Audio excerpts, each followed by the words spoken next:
Hello friend, जय जगन्नाथ। नमस्कार, मु नमिता आपण स्वागत करुच्ची एनआर नोट्स को। आज आम पढ़ा सेकेंड क्लास रे जहाँ भी थियोरी क्लास करते तार टेक्निक क्वेश्चन आंसर मुझे नहीं पलि आसी। जो मैंने भी थियोरी क्लास कर सारी से मैंने क्वेश्चन आंसर को देख ठीक अच्छे। जो मैंने भी कमेंट करुच कि सजेसन दौच मत बहुत खुशी लगुच। पर्सनाली से मोर बहुत बहुत बहुत बहुत धन्यवाद।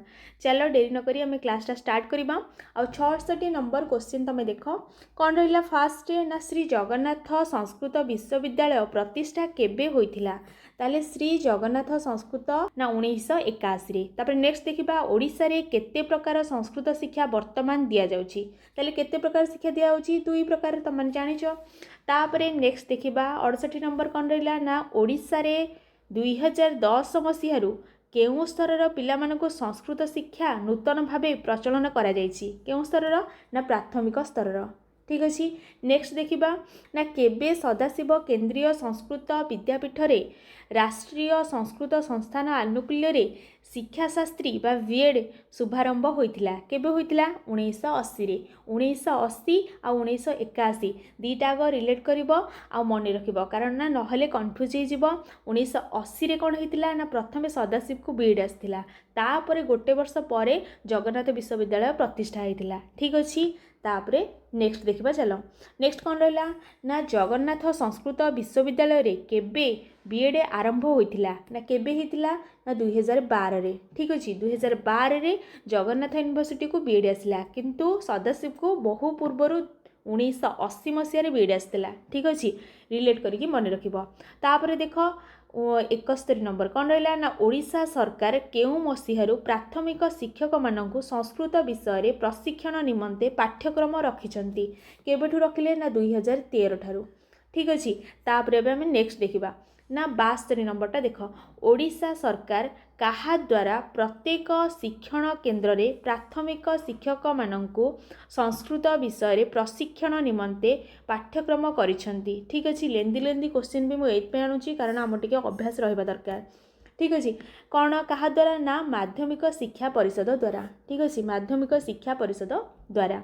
तापरे 73 नंबर देख भारतस्य प्रतिष्ठे द्वे संस्कृत संस्कृति तथा किए कहिथिले ना एच.एस. विल्सन। ठीक अच्छे। एच.एस. विल्सन कहिथिले भारतस्य प्रतिष्ठे द्वे संस्कृत संस्कृति तथा। तापरे नेक्स्ट टाइम देखिबा नेक्स्ट कौन रहा ना 74 नंबर। 74 नंबर होची केउं मसीहारे मैक्समुलर लोहाक्षर रे खोदित देवनागरी लिपि रे ऋग्वेद सह सायण भाषा को प्रकाशन करथिले। केउं मसीहारे ना 1857। मैक्समुलर जेतर मसीहा सब होची 1857 मसीहा आम बही रे जहाँ अच्छी। ठीक अच्छे। तापर नेक्स्ट देखिबा किए ऋग्वेद सह सायण भाष्य को प्रकाशन करथिले। किए करथिले ना मैक्समुलर। मैक्समुलर को आउ गोटे भी ना दउछि बेले बेले मुख्य मूल, एटा भी मन रखिथिबो। ठीक अच्छे। तापर नेक्स्ट देखिबा ना किए a dictionary English and Sanskrit पुस्तक प्रणयन करिसंती। किए करिसंती ना एम.एम. विलियम। ठीक अच्छे। तापर नेक्स्ट देखिबा एम.एम. विलियम केबे a dictionary English and Sanskrit पुस्तक प्रणयन करथिले। केबे करथिले ना 1851। गोटे तांकर एम.एम. विलियमकर दुईटा मसीहा, गोटे होची 1851 गोटे आ गोटे होची 1899। ठीक अच्छे। तापर नेक्स्ट पड़े आउची से क्वेश्चनटा कौन ना एम.एम. विलियम केबे संस्कृत इंग्लिश डिक्शनरी पुस्तक को प्रणयन करथिले। केबे करथिले ना 1899 रे। एबे नेक्स्ट देखिबा ए प्रैक्टिकल संस्कृत डिक्शनरी किए प्रणयन करथिले। किए करथिले Borden professor author Anthony McDonald. से कौन करथिले ना ए प्रैक्टिकल संस्कृत डिक्शनरी पुस्तक प्रणयन करथिले। ठीक अच्छे। नेक्स्ट देखिबा केबे Boden professor author Anthony Macdonald a practical Sanskrit dictionary प्रणयन करथिले। केबे करथिले ना 1924 मसीह। ठीक अच्छे। नेक्स्ट देखिबा 81 नंबर कौन रहा ना 1783। ताले 1783 मसीह भारतर राजधानी केउंठारे थिला ना कलिकता। कलिकता थिला राजधानी केबे 1783 बेले। ठीक अच्छे। तापर कौन रहा ना रॉयल एशियाटिक सोसाइटी प्रतिष्ठा केबे होइथिला। केबे होइथिला ना 1783 रे। तापर नेक्स्ट देख गीता और हितोपदेश ग्रंथर अनुवाद किए करथिले। किए करथिले चार्ल्स विल्किंस। आ केबे करथिले ना 1785 रे। ठीक अच्छे। तापर नेक्स्ट देख सार जोन्स अभिज्ञान शाकुंतलम अनुवाद केउं भाषा रे करथिले। केउं भाषा करथिले ना इंग्रेजी भाषा से करथिले आ केबे करथिले सार जोन्स ना 1799 रे ठीक अछि। तापरे भी नेक्स्ट देखिबा नेक्स्ट कौन रहिला ना 85 नंबर 1852 रे मुद्रित होइथिबा संस्कृत जर्मनी अभिधानर नाम कौन ना संस्कृत उर्तबोच ठीक अच्छे 7 खंड विशिष्ट बृहत अभिधान जोटा जानिपार संस्कृत उर्तबोच केबे हेतिला ना 1852 रे ठीक अच्छे।